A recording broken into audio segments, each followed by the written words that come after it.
కర్నూలు జిల్లాలో నిలిచిపోయిన SLBC tunnel పనులు తిరిగి ప్రారంభం కానున్నాయి. అందుకు రాష్ట్ర ప్రభుత్వం తగు కసరత్తులు చేస్తోంది. సిఆర్ జోన్ తో ప్రమాదం జరిగినట్లు ప్రాథమిక అంచనా వేయగా టన్నెల్లో ప్రమాదకరమైన జోన్లు భూపొరలపై అధ్యయనం చేస్తున్నారు. సర్వే కోసం డెన్మార్క్ నుండి అధునాతన యంత్రాలు రాగా ఎలక్ట్రోమాగ్నెటిక్ సర్వే పరికరాలను బృందం వినియోగించనుంది. ఎయిర్ బోర్న్ సర్వే కోసం ప్రత్యేక హెలికాప్టర్ వినియోగిస్తుండగా పరీక్షల కోసం ఎన్జీఆర్ఐతో రాష్ట్ర ప్రభుత్వం ఒప్పందం చేసుకుంది. ఎన్జీఆర్ఐ ప్రొఫెసర్ తివారీ నేతృత్వంలో సర్వే కొనసాగనుంది. సర్వేకు ముందుగానే లేఅవుట్ ఆర్మీ కల్నల్ పరీక్షత్ మోహరా పరిశీలించారు. అవుట్లెట్ నుండి డీబీఎం డ్రిల్లింగ్ బ్లాస్టింగ్ మెథడ్ ద్వారా టన్నెల్ పనులు కొనసాగుతాయని తెలుస్తోంది.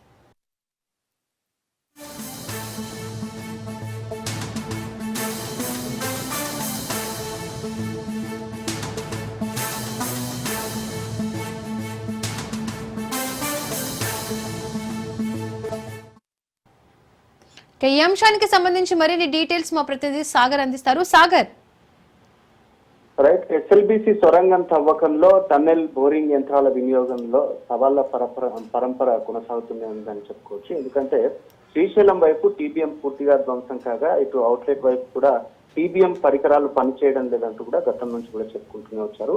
ఈ టీబీఎం యంత్రాల ద్వారా తవ్వకాలు సాధ్యం కాకపోవచ్చు అన్న అభిప్రాయం కూడా ఇప్పటికీ వ్యక్తమవుతోంది. అత్యాధునిక సాంకేతిక పరిజ్ఞానంతో ఇటు డ్రిల్లింగ్ అండ్ బ్లాస్టింగ్ పద్ధతిన సొరంగం తవ్వకాన్ని పూర్తి చేసేందుకైతే ప్రభుత్వం ఇప్పటికే అన్ని కసరత్తులను అయితే ఏర్పాటు చేస్తుంది. దీనికి సంబంధించి గత ఫిబ్రవరి నెలలో అయితే సొరంగం పైభాగం కూలిపోవడంతో దాదాపుగా 8 మంది అందులో చిక్కుకుపోయారు. అందులో 2 మృతదేహాలను అయితే బయటికి తీయగా మిగతా 6 మంది మృతదేహాలు అందులోనే ఉండిపోయాయని కూడా చెప్పుకోవచ్చు. ఈ టీబీఎం కూడా పూర్తిగా ధ్వంసం అయింది.